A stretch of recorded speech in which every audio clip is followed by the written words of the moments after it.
What's up guys, Justin here with TheSketchUpEssentials.com, back with another SketchUp and Vray tutorial for you. So in this video I wanted to talk about some of your exterior lighting options when working with Vray. And before I get started, today's video is brought to you by my supporters on Patreon. Patreon, as you know, is the website where you can support creators that you like on YouTube. So if you like what I'm doing on this channel, maybe you're interested in supporting the show, make sure you check out that link in the notes down below. Now let's go ahead and just jump into it. So model credit for this video, this model is the Modern House with Interior by Rachel D, and you can download that from the SketchUp 3D warehouse. And so basically what we're going to do is we're going to take a look at a couple of the exterior options for creating renderings. And note that there's also a huge piece that comes with editing your materials that we're going to talk about in a future video. In this video I just wanted to talk about some of your exterior lighting options. Alright, so by default when you go into your Vray asset editor, you're going to go into your lighting tab in order to see what lights are in your model. And in this case the only light that we have in our model is our sunlight. And so our sunlight basically kind of reflects the actual sun position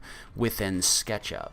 So like for example, if I was to come in here and turn my shadows on, then you can see how these are the shadows that the SketchUp sun would cast in my model. Well, if I was to do an interactive render, then you can see that the shadows are lining up with what's going on with my SketchUp sun. And so like for example, I'm going to kind of drag this off to the corner, but if I was to adjust the time of day, you can see how my shadows are going to adjust within my SketchUp model. They're also going to adjust within my Vray model. And so in this case, the shadows for this rendering are going to be applied based on the location of the sun within SketchUp. And so there's a few settings you can adjust in here as well. So if you click on your sunlight, then you go kind of off to the right, then you can adjust things like your intensity, you can adjust things like your turbidity and your ozone. Those adjust the way that basically the way that the haze shows up in the background. So like let's say for example I wanted this to be brighter, I could click and drag this off to the right, and that would increase the intensity of my sunlight. So you can make things lighter and brighter by doing that. And then you can also adjust this size multiplier, and what the size multiplier is going to do is that's going to adjust how soft your shadows are. So the larger your size multiplier, the softer the edges of your shadows are going to be. So if you kind of zoom in right here across this edge, you can see how this shadow gets softer the higher up I adjust this. So the edges aren't as defined within your shadows when you do this. And so like I said before, turbidity and ozone are going to kind of adjust the way that the haziness shows up in here. So for example, if I was to drag this way up, then you can see how you're getting kind of a grayer haze in the background. So a really high value is going to give this a very hazy look. So you can also adjust your ground color. So let's zoom out just a little bit. You can adjust this color with this slider. That's going to adjust how white the ground is going to be. So you can adjust the way that that looks, and you can also adjust the way that this blends with your horizon. You can adjust kind of the angle of that. So you can see how if I drag that off to the right, this angle is getting higher off to the side here. So you can also adjust the color of your sunlight at the top here. So there's a lot of different options for coming here and adjusting the way that your model is going to look using your different sunlight settings. However, sometimes the built-in sun just doesn't quite give you the look that you want. And so when that happens, what we're going to do is we're going to use something called a dome light. And so when we use a dome light, we're going to add that using the Vray Lights menu. So you're basically just going to come over here to Vray Lights, you're going to click on Dome Light, and then you're just going to place that somewhere in your model. So in this case, you can see how I placed this right here. And one thing you're going to notice about this is when you bring this dome light in, it's also bringing in a sky background. Basically what this is doing is this is bringing a dome in that also has an HDRI image. So it's an image that's kind of, it wraps around your model and it gives you, basically it contains more detailed lighting information. And so in this case what we have is we have a case where we have the sunlight on and we also have the dome light on. You can see how when I clicked and I added that dome light, that added that to my lights list in Vray. And so what that means is right now we're applying the lighting both from the sunlight and from the dome light. And in this case we don't want that, we just want the lighting from the dome light. And so in order to adjust that, what you're going to do is you're going to come in here next to your sunlight and you're going to click the little sun to turn that one off. So we're going to turn our sun off in this case because we don't want both of these light sources active in our rendering. And so you can also turn that off by clicking on your sunlight and then clicking the little slider right here. You can turn things on and off that way as well. And so what we're going to do in this case is we're going to take a look. Right now our lighting is being applied based on this dome light. So basically this dome that this is wrapping around our model is what's lighting our model. And so you can do the same thing that we talked about with the sunlight, where you can adjust the intensity up or down in order to make it brighter or darker. So I could bring that up to like a value of 3 or something like that. And then the other thing you could do to brighten this up as well is if this starts kind of looking, instead of like bringing this up like way high, like if I was to add like a value of 10 or something like that, you can see how this starts getting really washed out and kind of blown out. So what you can do instead, and we talked about this a little bit in our intro video, is you can go into your settings and you can adjust your exposure value to make this brighter as well. So you're going to go into your settings under your camera and you can adjust your exposure value in here. So in this case, what I could do is I could bring this down to like 14 or maybe 13, and you can see how when I bring that in, that brightens my model up as well. And obviously that's still a little bit too bright, but you can also use that to adjust how bright your image is going to be. So that's two options for kind of brightening your model up, and you just kind of have to, there's a little bit of trial and error involved in figuring out exactly what you want in this case. And so what I'm going to do now is I'm going to go back to my dome light and I'm going to apply a custom HDRI image. So right now when you add a dome light, Vray automatically adds this sky HDRI image that you can kind of see in this rendering down here. So this adds this image that kind of goes around in the background, but it doesn't do exactly what I want. Like for example, if I was to click on the shape, and you see how this kind of stops at the horizon right now? Well, sometimes what you want is you want this image to wrap down lower than the horizon to kind of make up your background. And so what you would do is you would click this little drop down and you'd select the options for sphere. But with this built-in HDRI image, that just kind of gives me black down here, and that's not what I want. And so what we're going to do is we're going to apply a custom HDRI image to this dome. And so in order to do that, the first thing you're going to have to do is you're going to have to download some HDRI images, or really just one. And there's a lot of different resources for that.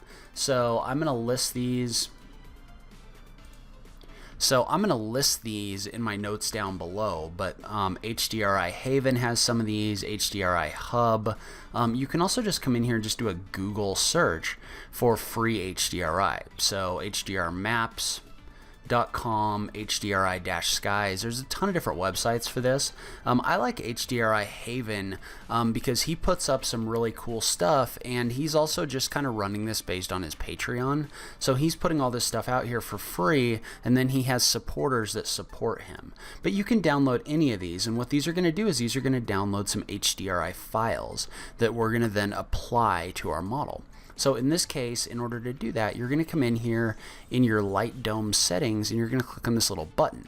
So when you click on this little button, that's going to bring up more information about this HDRI image. And in this case, we're specifically interested in this option right here, which is where we tell it where our HDRI file is located.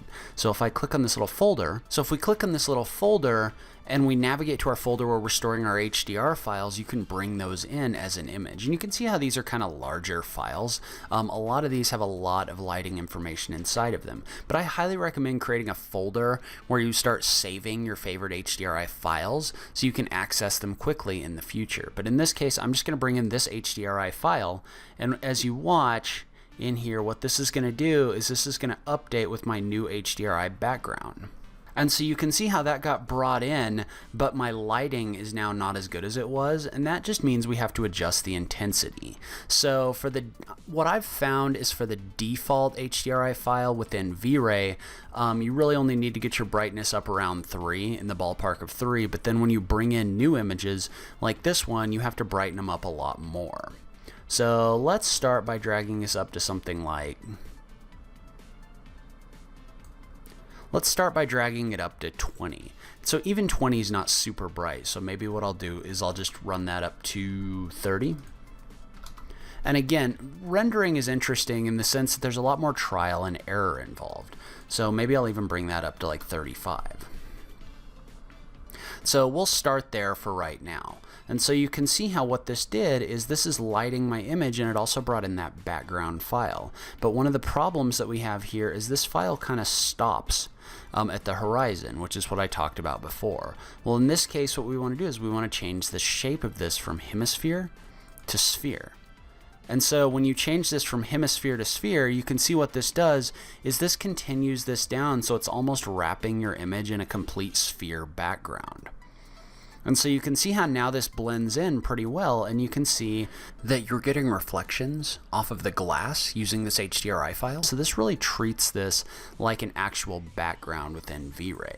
And so I'm just going to mess around with my brightness settings a little bit more. And so that gives us a pretty good image. And obviously we need to brighten it up and do some other things. But this kind of gives you an overview of how you can use these HDRI files in order to do this. And so one other thing I want to note is when you're in here, you can also adjust the way that the HDRI file is rotated within your model. So let's say, for example, that we have our preview render up and running. So if I was to rotate around, you can see how this is actually a 360-degree image, especially because we applied it as a sphere.